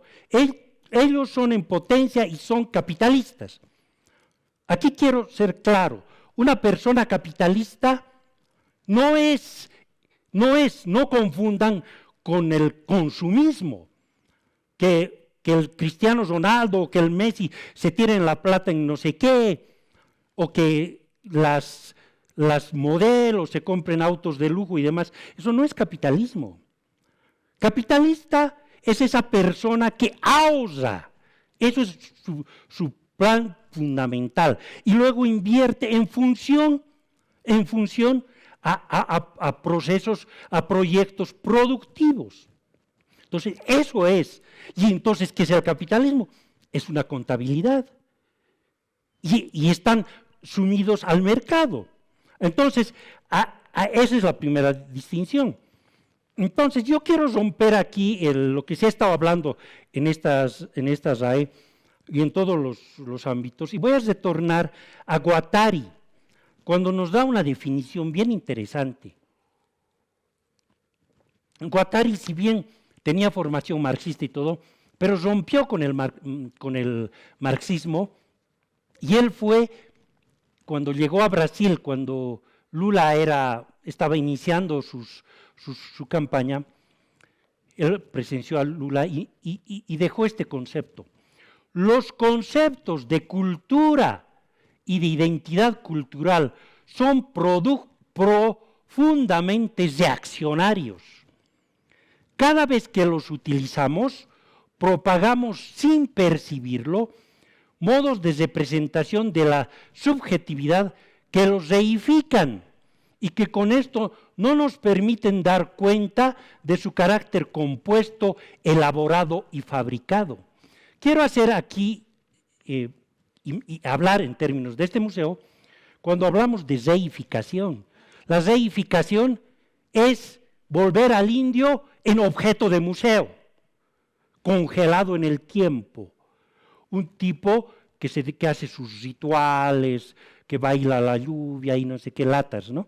Entonces yo voy en contra de eso, porque la verdad es que yo no he visto eso. Yo que he trabajado tantos años aquí, tampoco lo vi en el campo, cuánto lo siento. Bien, para seguir avanzando, ¿tengo tiempo todavía? Ya. Quería hablar simplemente voy a decir que el Estado no existe ontológicamente. El Estado surge con la violencia, son grupos de bandidos que han tomado a otro pueblo, los han sometido y han construido naciones y todo. Con la Revolución Francesa surge el Estado-Nación, donde se crea la famosa representación política, que no es nada más y nada menos que la transubstanciación del representante. Es decir, lo volvemos al representante un Mesías, un Dios que está sobre todos nosotros. Bien, termino aquí con lo siguiente. En las preguntas quizás vamos a echarle con basura a EPSAS. Me he planteado la siguiente cuestión para terminar con una pregunta.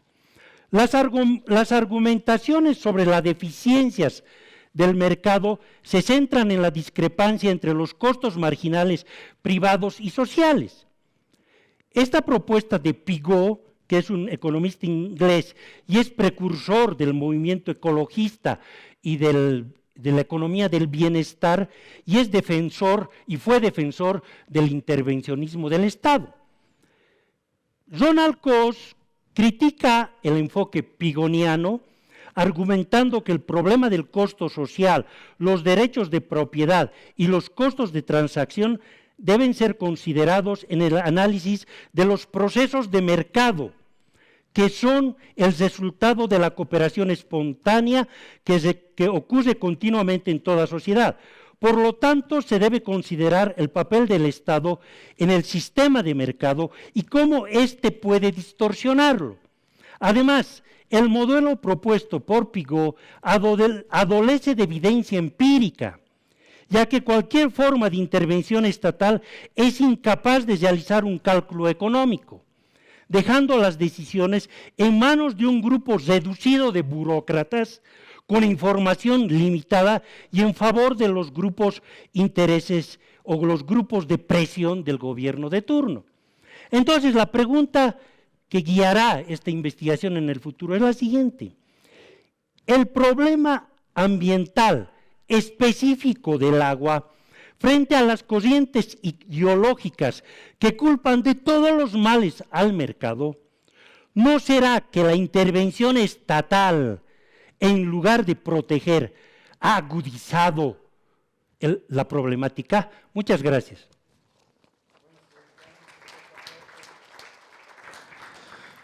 A Fernando por su ponencia, y si hay alguna consulta, pregunta. ¿No? En el sentido de los canales que decías, las conexiones que evidentemente aquí has descubierto en sentido de las relaciones humanas, las relaciones de parentesco, la actividad económica, en cierta manera sí es todo un complejo que se puede dar luces, propuestas, diríamos, ¿no? en el sentido de solucionar estos problemas. Si el Estado es un freno, cómo estas relaciones que tú descubriste ahí pueden dar salidas, ¿no? Porque si ha sido un problema que impacta a lo ambiental, porque ayer estábamos también percibiendo una propuesta de hacer diferencias de conexiones de aguas servidas con el agua fluvial, por ejemplo, ¿no? Pero te tiene que salir de la misma comunidad la propuesta.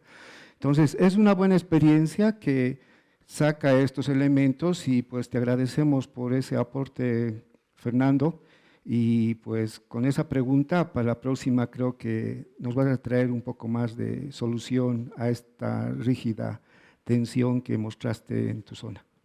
Claro, a ver, partamos del siguiente hecho. EPSAS, la empresa estatal dedicada a esa, es un verdadero carnaval en este momento. Y ha habido 3 intervenciones y parece que hay una competencia por saber quién es más corrupto que el otro interventor. Se inventan cada cosa. No sabemos si el precio del agua es el adecuado. No sabemos qué cálculo económico, porque seguramente no lo han hecho. Hay muchas deficiencias. Es decir, según ellos tienen un laboratorio mundial, aceptado, donde no hay contaminación de agua, pero sin embargo investigaciones independientes han demostrado que el agua tiene metales tóxicos, ¿no? Entonces son metales pesados y son tóxicos los que estamos consumiendo. Entonces, esa es la pregunta, ¿qué hacemos? ¿Serán que las soluciones, vamos a esperar que el papá Estado nos solucione? No sé. Alguien me dirá, entonces, hay que privatizar EPSAS. No sé si privatizar a Logonista sería la solución, pero a mí me parece que una solución efectiva es que todos los paceños, sin excepción, seamos socios de eso. Demos nuestro capital, tengamos un buen porcentaje en eso y lo demás lo licitemos en empresas internacionales. Entonces, para mí es que el sujeto social tiene que ser el que esté involucrado, no el Estado. Ahí está la gran diferencia.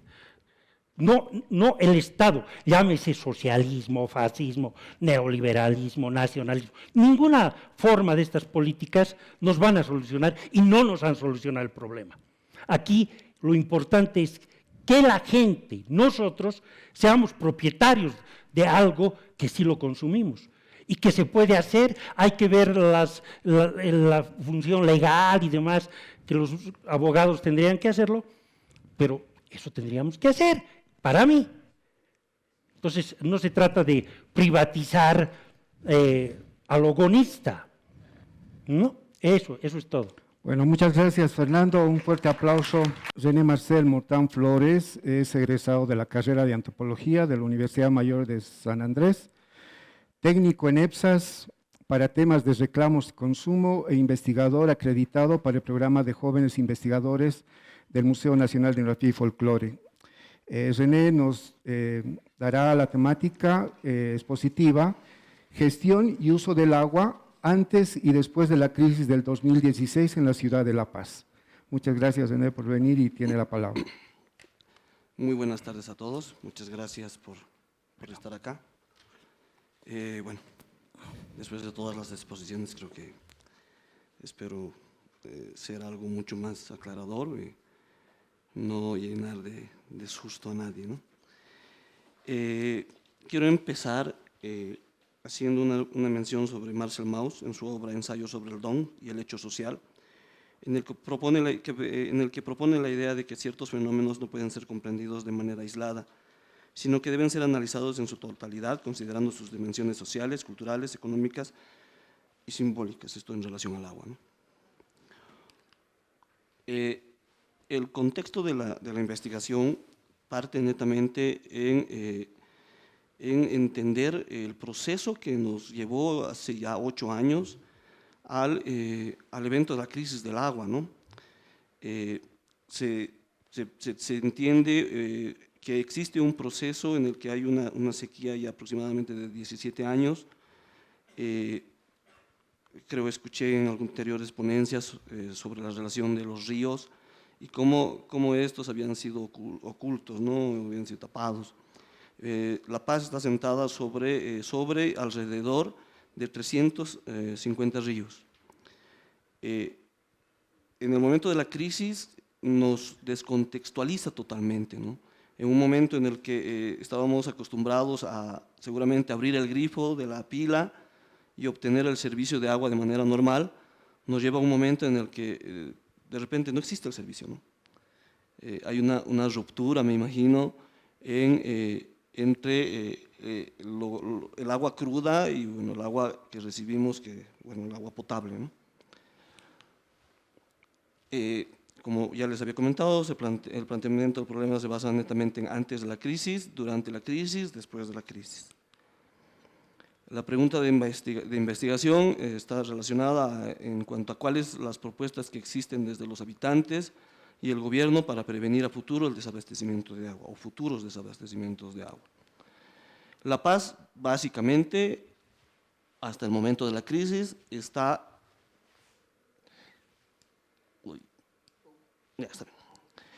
La Paz, hasta antes de la crisis, está abastecida por 8 represas y 4 sistemas de agua potable.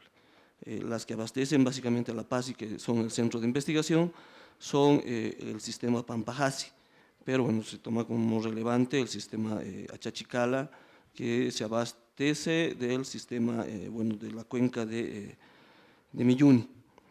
Hablamos en este sentido de dos ríos importantes que son bases de la cuenca social que abastecen estos sistemas, ¿no? El que es el de Jampatu, el Choqueyapu y el Orcojahuira. Aquí en el gráfico lo que podemos observar es que a partir, bueno, del 2006 hasta el 2016 existe básicamente una reducción en lo que son los embalses del sistema de agua potable, ¿no? Hasta llegar al momento más crítico, que es el 2016 y 2017, en el que se sufre del desabastecimiento de agua. Quizás algunos dirán, ¿no?, ¿por qué en estos casos el que sufrió el mayor impacto fue el sistema Pampajasi? Precisamente porque es el que abastece a mayor cantidad de gente el agua potable, ¿no? Vemos que en el 2016, de embalses de 14.184.000 metros cúbicos de agua en los embalses, para el periodo de crisis en diciembre se tiene 239.494 metros cúbicos de agua. Pero en este sistema, que es el sistema Pampajasi, no solamente se tiene problemas en ámbitos de red de agua potable o en los abastecimientos de agua potable. Se tiene problemas preexistentes. Ya en el 2018, producto de una ruptura de una tubería de alta presión, aproximadamente un mes, Zona Sur, Pampajasi, Villa Salomé, había sufrido desabastecimiento de agua. Posterior a ello, el 2015-16, se tiene nuevamente un proceso de una ruptura de una tubería también de alta presión en Valle de las Flores, que deja aproximadamente al sector de Zona Sur un mes sin el servicio de agua potable, ¿no? Ligado a esto, antes de la crisis, tenemos el sistema de infraestructura en las redes de agua potable, que tiene una pérdida de agua no contabilizada de un 30.50% por fugas de agua en las redes, por consumos en algunos casos mal facturados, que son parte de la implicancia que llega a ser el momento de la crisis de agua, ¿no? Otro de los aspectos antes de la crisis es el crecimiento poblacional, ¿no? La Paz, en su momento, en 1992, tiene un crecimiento de 49.7 kilómetros cuadrados. Para el 2013 tiene un crecimiento en superficies, perdón, de 68.1 kilómetros cuadrados. Para el 2020 tenemos 76.4 kilómetros cuadrados de crecimiento. Obviamente La Paz en algunos casos no es una ciudad que crezca de manera relevante, pero el crecimiento se da mucho más de manera vertical, ¿no?, hacia las periferias y los lugares donde en algunos casos el suelo es inestable, ¿no? Este cuadro en el momento de la crisis, bueno, nos lleva mucho a ver uno de los procesos. Son 5 los procesos que se identifican según Dirkman para la crisis que ha existido en el 2016 del sistema de agua potable, ¿no? Tenemos el cambio climático y los fenómenos naturales. En el cuadro podemos observar que a partir del 2000 tenemos débiles precipitaciones fluviales que en algunos casos llegan a tener impactos tal vez significativos y en otros no. Vemos que para el 2016-2017 son las precipitaciones menos relevantes que se tiene, entonces esto es el producto. Esto nos lleva ya a la crisis de agua, ¿no? Otro de los problemas que se ha tenido es que no se ha buscado más fuentes de agua, ¿no?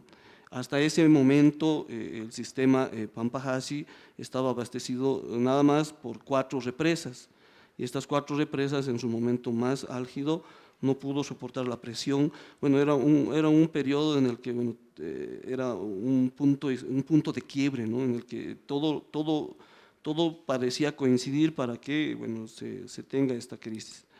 Otro de los problemas que ya los había dicho antes, que se mantienen para el momento de la crisis, son la mala gestión de la empresa y los intereses políticos, ¿no? Ya creo que en algún caso el expositor anterior nos había llevado a comentar acerca de este tema, ¿no? Problemas de infraestructura, problemas políticos, EPSAS a raíz de la nacionalización con aguas del Illimani, tiende a no tener un proceso seguramente positivo con el abastecimiento de agua, y ante las disconformidades se crea una empresa provisional, ¿no? Por 3 meses. A la fecha ya son 20 años que EPSAS está prestando el servicio, ¿no?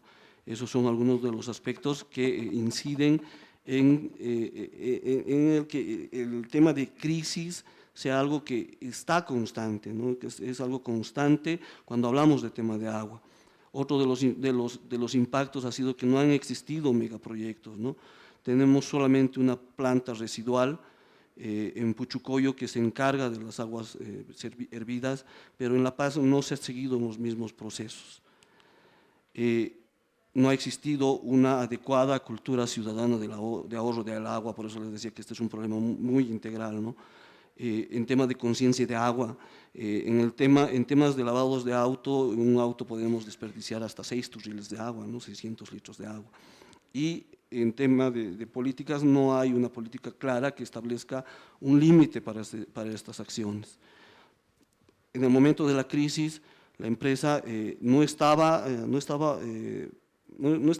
apta para recibir una crisis de esta importancia, ¿no? Se crearon cronogramas de abastecimiento que muy pocas veces se cumplieron, ¿no? Fueron más de 100 zonas que fueron afectadas por la crisis del agua, y en algunos casos las zonas de la parte baja lograron recibir los sistemas los aguas, el abastecimiento del agua, pero otras zonas en semanas no lograron tener esta misma ayuda, ¿no? El tema en este caso es que los usuarios o la gente, los ciudadanos, en la mayoría de los casos llegaba a quejarse, ¿no? Porque no existía una buena presión cuando les tenían que dar agua, o porque en realidad no llegaba el agua, ¿no? a sus grifos. Se crearon las empresas embotelladoras de agua, crearon nuevos productos con mayor cantidad de agua, 5 litros creo que se creó, que en realidad era carísima, ¿no? Para las expectativas de la ciudadanía.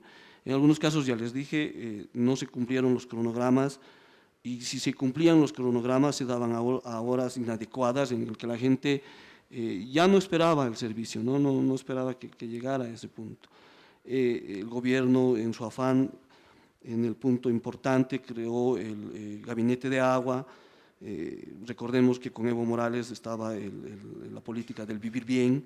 En ese intento de satisfacer las necesidades ante la crisis, se hace cargo el Ministerio de Gobierno con el señor Ramón de la Quintana, y bueno, establece estos cronogramas de abastecimiento de agua con personal de EPSAS, las Fuerzas Armadas y los mismos ministerios. Se contrataron, según fuentes de EPSAS, en estos periodos, más de 100 carros cisternas, ¿no? Por la capacidad de los carros cisternas, 25.000 litros de agua, y la demografía y el aspecto geográfico de la ciudad de La Paz, obviamente habían zonas que rara vez recibían el sistema de agua, de agua potable por cisternas, ¿no? Esto básicamente es un poquito lo que quería reflejarles, es la unidad territorial de la que les estoy comentando ahora, y es la que sufrió el colapso de casi 3 meses de desabastecimiento de agua, ¿no? En este periodo existen dos criterios, ¿no? Un criterio que está abastecido de agua, no seguramente al 100% de su capacidad, pero tiene el servicio de agua, pero el sistema, la unidad territorial en este periodo de crisis no cuenta con el servicio de agua potable. Otro de los aspectos que me interesaba destacar en este punto es que a raíz, ya en la actualidad, EPSAS presta el servicio a más de 460.000 usuarios que tienen la conexión de agua potable, 150.000 para el área de La Paz.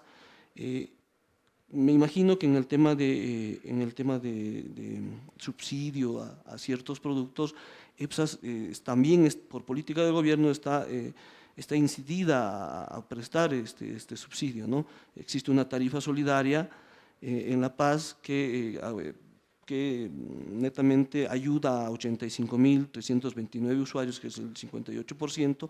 Este servicio se da a los usuarios que tienen menor cantidad de uso de agua, ¿no?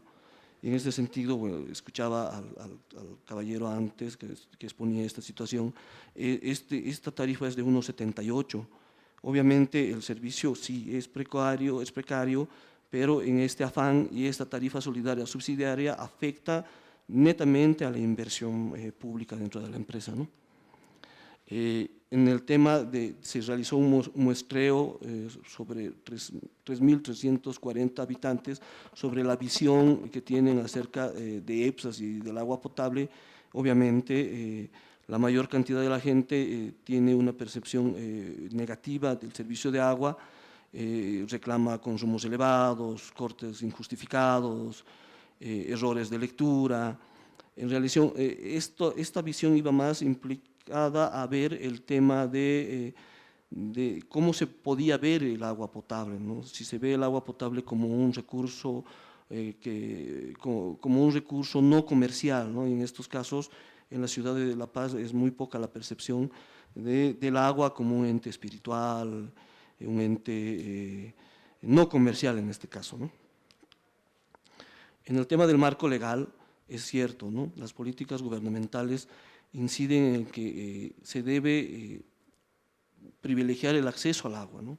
En muchos de estos casos no se responde, como en los fenómenos de crisis, es como sin infraestructura, sin nuevas represas, sin nuevas inversiones en megaproyectos, se puede cumplir la accesibilidad al tema de agua, ¿no?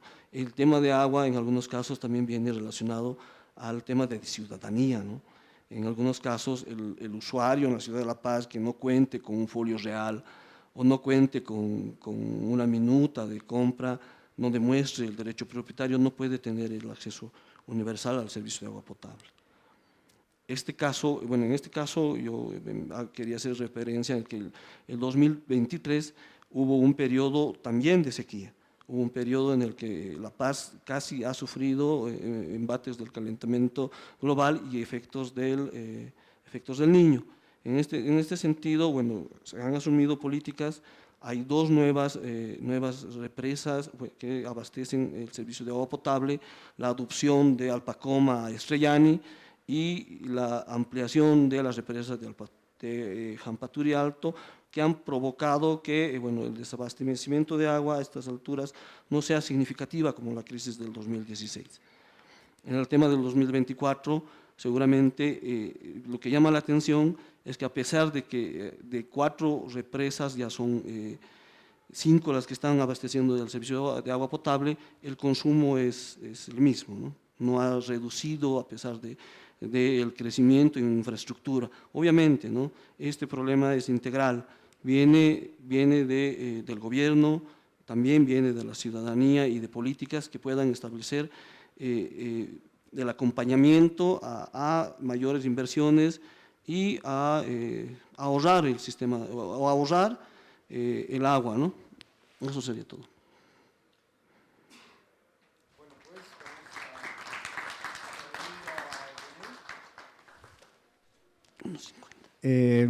Gracias por la ponencia, un poco el contraste de la otra realidad, de la otra exposición. Y bueno, a ver, esperemos algunas consultas que puedan, aquí adelante por favor, ampliar el panorama que plantea René. Bien, buenas tardes. Es interesante las estadísticas que se han mostrado, la realidad de lo que se vivió el 2016, pero asimismo la población ha empezado a cosechar el agua. Y también se ha visto con ello que los lavados de autos empezaban a reciclar, a reutilizar el agua. La preocupación es, si usted ha visto a partir del 2016 la problemática del agua que hemos tenido, que hoy en día continuamos con el mismo problema, el ciudadano continúa haciendo este trabajo de cosecha de agua y de implementar nuevas tecnologías para reutilizar el agua. Gracias por la pregunta. En el momento de la crisis del 2016, evidentemente existió una especie de concientización en relación al uso de agua potable, ¿no? En el periodo del 2016, 17, 18, ha existido esta necesidad de ahorrar agua, ¿no? Ahorrar el agua. A partir del 2019, me parece en algunos casos que como ciudadanos no tenemos memoria, ¿no? Se ha olvidado de esta necesidad de ahorrar, de reciclar el agua, de reutilizar. En algunos casos, la necesidad económica en algunos sectores ha incidido en que los lavados de auto proliferen en vez de reducir, ¿no? En el caso de la zona de Villa Fátima, del área de la Villarroel, hay una calle, Guerrilleros Lanza, si no me equivoco, de 2 lavados de auto y son 5 lavados de auto, ¿no? Entonces, son temas que en temas de política y de leyes no se ha podido controlar, ¿no? No hay una sanción específica. Obviamente, si usted como usuario consume una cierta cantidad y la paga, está en su derecho de usarla, ¿no? Bueno, ¿alguien más tiene alguna consulta? Sí, allá.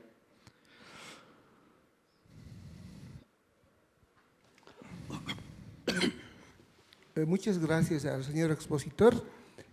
Mi pregunta es, a futuro, ¿qué políticas necesarias tendrían que implementar acá en nuestro gobierno local o tal vez nacional para evitar casi el inevitable, ¿no?, escasez de agua a futuro? Porque no solamente es el crecimiento de la mancha urbana. ¿Y usted considera que una administración, digamos, estatal, como viene a ser EPSAS, sería la solución, o como indicó el expositor anterior, que no ve ningún futuro prácticamente a este tipo de administración pública? Gracias por la pregunta. Mejorar la infraestructura es importante, ¿no? Tenemos en el sistema de La Paz, de la ciudad de La Paz, tenemos más de 62.000 hectómetros cúbicos de agua que se tienen en represas, ¿no? Según los reportes del registro de agua no contabilizada, casi la mitad de agua se pierde por sistemas deficientes, fugas de agua que no son vistas, ¿no?, que son no percibidas por nosotros, o consumos en casa que no son conscientes, ¿no? En ese sentido, hablar de un desabastecimiento a largo plazo debido al crecimiento poblacional es algo que nos mantiene siempre en crisis, ¿no? Hace 17 años que La Paz y Bolivia sufren con constantes sequías. Entonces, en ese sentido, es importante crear o buscar nuevos puntos de agua, ¿no?, nuevas represas de agua. Actualmente el sistema está abastecido por la Cordillera de los Andes, que se denomina en la ciudad de La Paz Cordillera de La Paz, que se abastece del 40% de los nevados, ¿no?, y un 60% de las lluvias. Es en este sentido de que es importante, primero, la educación y conciencia, la reutilización del agua, el ahorro en los hogares, en el tema del gobierno, crear nuevas plantas residuales, nuevas represas. En el tema que usted me comenta, por el tema gubernamental de privatización, es complicado hablar de un tema así, ¿no? Socialmente no hemos podido adaptarnos a la nueva empresa francesa en su momento. La misma población, Aguas del Limani, no estaba interesada en en hacerse cargo de los sistemas residuales. No veía mayor inversión en la ciudad del Alto, porque la ciudad del Alto ellos consideraban que no era una ciudad económicamente fuerte con relación a La Paz. Y en este sentido es que vemos la empresa de agua intervenida, bueno, en realidad no intervenida, ¿no? Porque EPSAS no es una empresa intervenida, es una sociedad anónima dentro de un gobierno. Ya se probó, me imagino que el gobierno probó en los primeros años crear comités para redireccionar el trabajo de EPSAS en su momento, pero a mi criterio generó más corrupción de la que ahora estamos hablando, ¿no? Bueno, ¿hay alguna consulta más? Bueno, agradecer a René Marcel Mortán, que justo está haciendo ese trabajo de estudio aquí en el MUSEF, y pues como está viendo tantas realidades y contrastes, sería bueno que de aquí, de la misma RAE, diremos, ¿no? Pueda haber algunos pinchazos, ¿no? Para algunas soluciones, ¿no? Tanto de participación de las colectividades o en esos puntos de agua donde se puedan encontrar mayor afluencia para la circulación en la población. Eso también puede ser un centro de organización comunal o organización ciudadana, diremos, ¿no? En todo caso, pueden haber varias alternativas en este proceso y pues te agradecemos mucho por mostrarnos esta parte, esta faceta de la gestión en el uso del agua y de cómo vamos a enfrentar esas crisis, y eso es importante. Muchas gracias, René, un fuerte aplauso para las próximas intervenciones. Gracias a todos, muchas gracias.